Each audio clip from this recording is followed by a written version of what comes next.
जिस भी शहर से आप आए हैं, आप लोग बहुत दिल से लगन से कार्य करते हैं और बहुत सरलता से रहते हैं।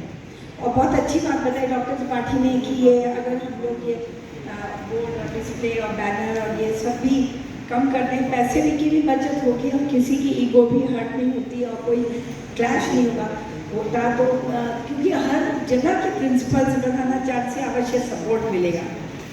सपोर्ट की तब प्रॉब्लम आती है जब वो प्रिंसिपल सोचते हैं कि मेरे कॉलेज में का तो वहाँ मैं प्रिंसिपल, मेरा नाम नहीं, मेरा नाम ये प्रोजेक्ट हुआ, मुझे बीच में बिठाया गया, मुझे माला नहीं पहनाया गया, ये सब।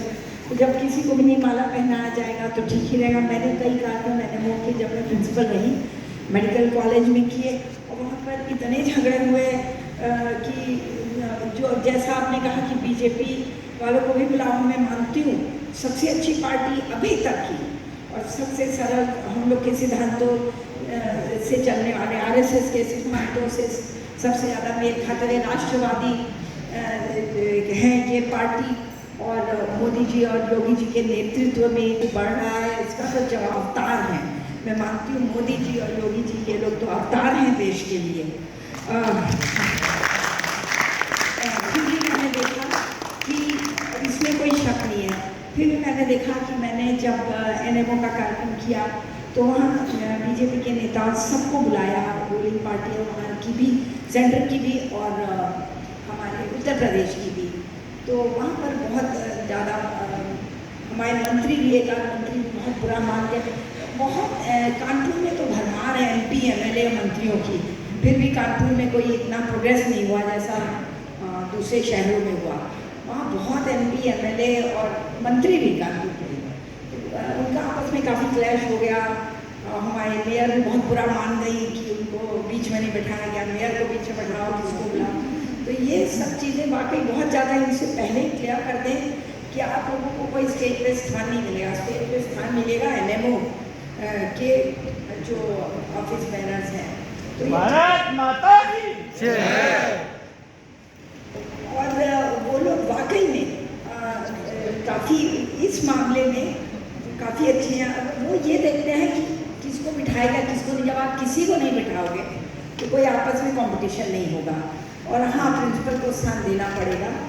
अभी ज़्यादातर प्रिंसिपल भी ऑटोनॉमस मेडिकल कॉलेजेस के भी हैं और ये स्टेट मेडिकल कॉलेजेस के न्यूअर स्टेट मेडिकल कॉलेज जो हैं जितने भी हैं ये सब बहुत सिंपल लोग हैं। काफ़ी लोग एनएमओ में ऑलरेडी हैं। यहाँ उत्तर प्रदेश में तो हर प्रांत के में मेडिकल कॉलेज के प्रिंसिपल सभी आते भी हैं। तो इसलिए वहाँ पर ज़्यादा दिक्कत नहीं आनी चाहिए उत्तर प्रदेश में मेडिकल कॉलेजेस को इंक्लूड करने के लिए। अगर ये ओपन फोरम जैसे हमारे 250 स्टूडेंट हैं जीएसवीएम मेडिकल कॉलेज, मेरे टाइम में 250 हो गए स्टूडेंट। तो अगर वहाँ पर और फैकल्टी भी मेरे टाइम में हमने एमडी पीजीसी पढ़ाई थी 3 गुना कर दी और 25 सुपर स्पेशलिटी भी की। तो उससे क्या हुआ, फैकल्टी हमारे यहाँ बहुत ज़्यादा नंबर में है जीएसवीएम मेडिकल कॉलेज में। तो अगर ओपन फोरम में अगर इनवाइट करते हैं बहुत लोग ज्वाइन करेंगे। लेकिन वो भी जैसा मैं अभी जूम मीटिंग में हाल में अटेंड कर रही हूँ तो उस पर भी लेकिन कैपिंग लगाई है आप लोगों ने कि ज़्यादा लोग ना आ जाए। तो इसीलिए बड़ा सोच समझ के करना पड़ता है, नहीं तो बहुत लोग ज्वाइन करेंगे। बहुत ऐसे लोग हैं जो कुछ करना चाहते हैं, वॉलेंटियर्स हैं। और मैं कानपुर जीएसवीएम का तो मैं जानती हूँ कि जितने स्टूडेंट आप कहेंगे उतने आ जाएंगे। शिक्षक भी, बहुत सारे शिक्षक भी इसमें ज़रूर शामिल होंगे। तो हम लोग इसका प्रयास करेंगे, नंबर हम लोग बढ़ाएंगे। अच्छा वो कैलेंडर दे दिया, मैं कहने ही वाली थी, सच्चिदानंद ने कैलेंडर पूरे साल का थोड़ा दे दिया। उससे क्या होता है, मैं जैसे कोई कारण में एनएमओ का नहीं छोड़ना चाहती हूँ लेकिन कई बार छूट जाता है क्योंकि पहले के जो प्रोग्राम्स हैं वो से क्लैश हो जाता है जब। तो कोशिश ये करें कि पूरा कैलेंडर पहले से बन जाए ताकि हम लोग मार्क करें। प्रायोरिटी पे हम सभी जितने हम एनएमओ के हैं पहले हमको वो कार्यक्रम हमें छोड़ने नहीं हैं। अच्छा, इस तरह जिस तरह अनीमिया का हुआ, अनीमिया उन्मूलन का, उसी तरह मेरे पास 2 चीज़ें बहुत अच्छी है जो हमारे इंडिया में बहुत ज़रूरत है, जिस वजह से मैं यूट्यूब बनाती हूँ जिसमें मेरे लाखों मिलियन व्यूअर्स हैं और मेरे 100 से ऊपर वीडियो हैं और वो बहुत ज़्यादा रेलेवेंट हैं ये हमारे देश के स्वास्थ्य के लिए। तो एक तो मैंने थीसिस जो है, मैंने करीब 30 साल से थीसिस लिखवाई। 18 से ज़्यादा थीसिस हर साल में लिखवाते थे, क्योंकि फैकल्टी की कमी थी। अंत में हर थीसिस मेरे ऊपर आया था। सबसे बड़ा डिपार्टमेंट था मेडिसिन हमारा, तो उसमें हम थीसिस जब लिखवाते थे तो हमारी थीसिस अलग होती थी, क्योंकि मैं होती थी रिव्यू ऑफ लिटरेचर। मैं ऐसे 3 टॉपिक बताऊंगी। रिव्यू ऑफ लिटरेचर मत लिखो, पहले वर्क करो, एक टॉपिक देती हूँ उस पर काम करो, और पहले ऑब्जर्वेशन दो। रिव्यू ऑफ लिटरेचर में बाहर की विदेशी चीज़ें कॉपी कर लेंगे, विदेशी किताब। यहाँ का रिव्यू ऑफ लिटरेचर की कोई मान्यता नहीं है बाहर की। और रिव्यू ऑफ लिटरेचर कॉपी करके वो उसी हिसाब से मेथडोलॉजी बनेगी, ऑब्जर्वेशन बनेगा, रिजल्ट पहले बन जाएगा। रिव्यू ऑफ लिटरेचर बनते ही काम का कोई मतलब ही नहीं कि ऑब्जर्वेशन का। सारे ऑब्जर्वेशन वो जो कंक्लूजन रिव्यू में आया है वो फिट करेंगे, और यह हर कॉलेज में होता है। मैं बोलती मुझे रिव्यू ऑफ लिटरेचर नहीं चाहिए। इस तरह बहुत रेवोल्यूशनरी चीज़ें हमारी निकल के आई, तो उसके ऊपर वीडियो बनाना शुरू किया जब रिटायरमेंट। भारत माता की जय, भारत माता की जय।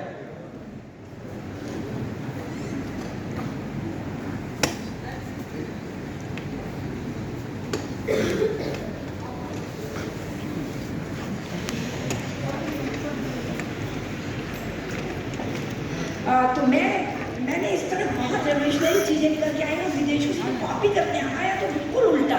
नमक, वो कहते नमक मत लो, नमक मत लो। मैंने बहुत वीडियोस में बनाई और मिलियंस व्यूज हैं इसकी। क्यों नमक क्यों ना, वो कहते नमक मत लो।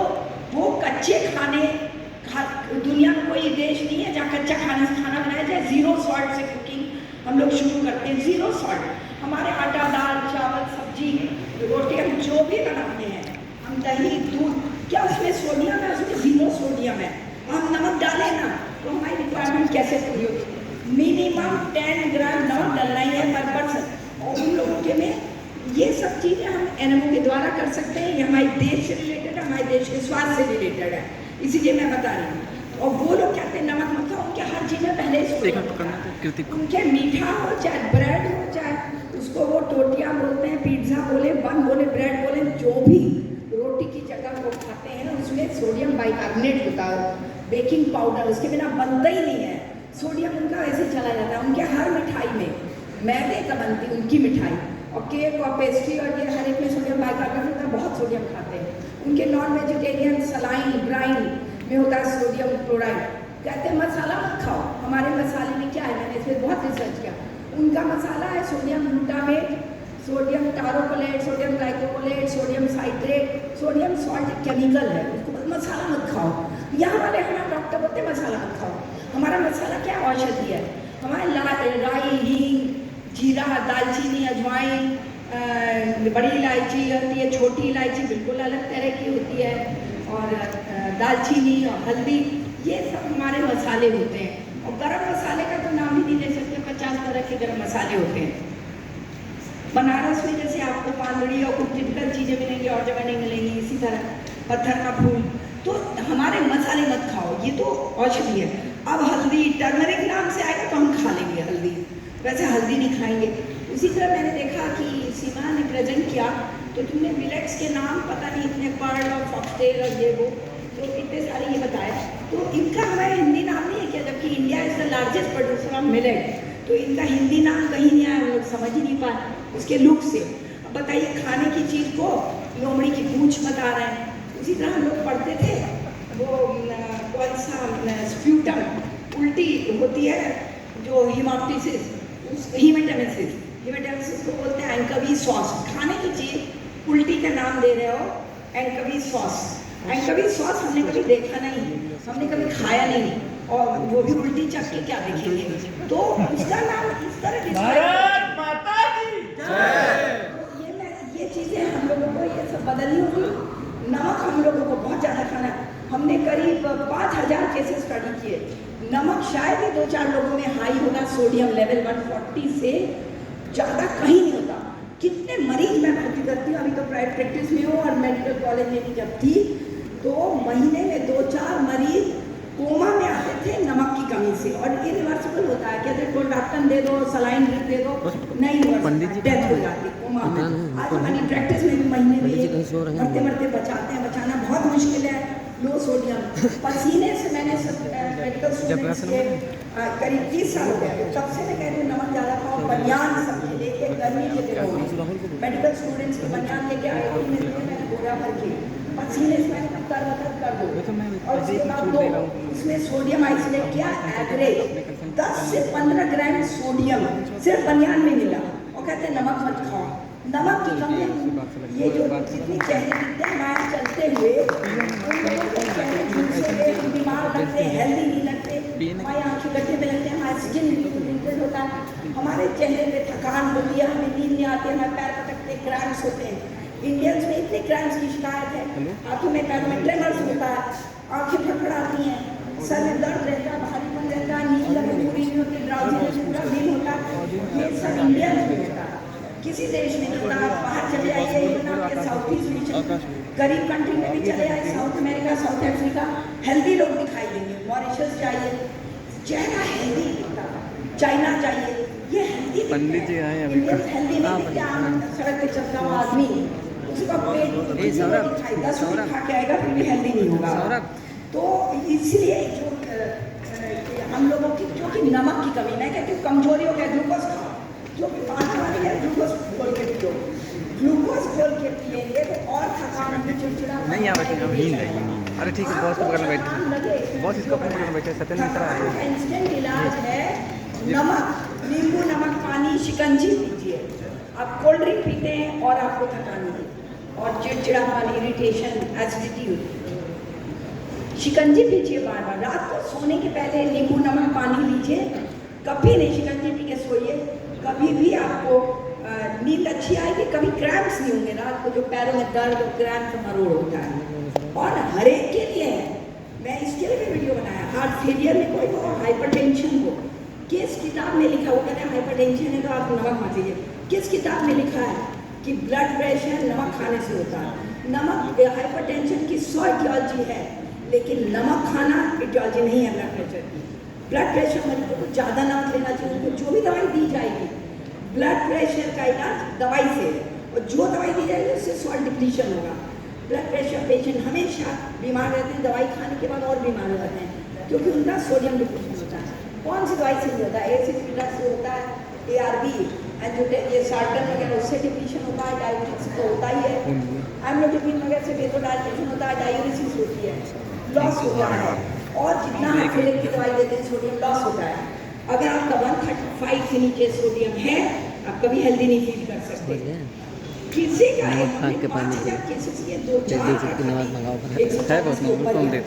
जाने को तो 150-160 जाता है ब्रेन ट्यूमर या न्यूरोलॉजिकल कंडीशन।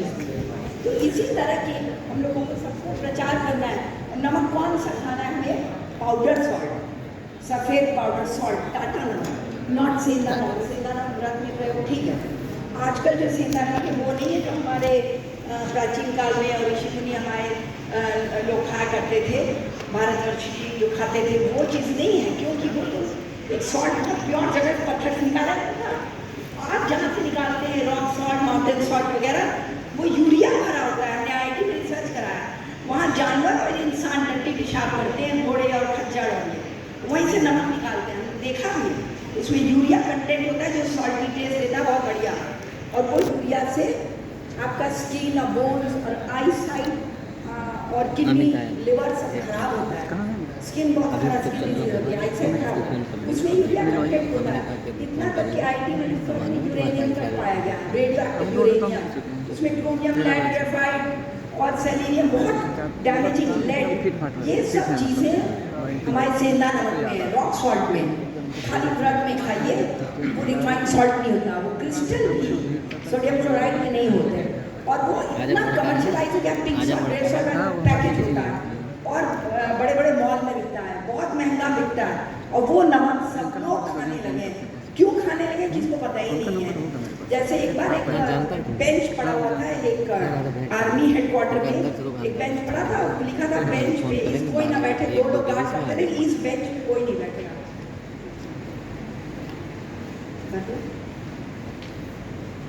तो दोनों ने पूछा कि भाई इस बेंच पे कोई नहीं बैठेगा, ऐसा क्यों लिखा? उनका मालूम नहीं, कई वर्षों से चला आ रहा है। तब उन्होंने ट्रेस किया कि 20 साल से उस बेंच पे किसी को नहीं बैठना दिया, 2 लोग पहरा देते थे, क्योंकि उस टाइम पर वो बेंच नया पेंट हुआ था, तो दोनों को खड़ा किया, ये बेंच में वेट पेंट है, कोई ना बैठे।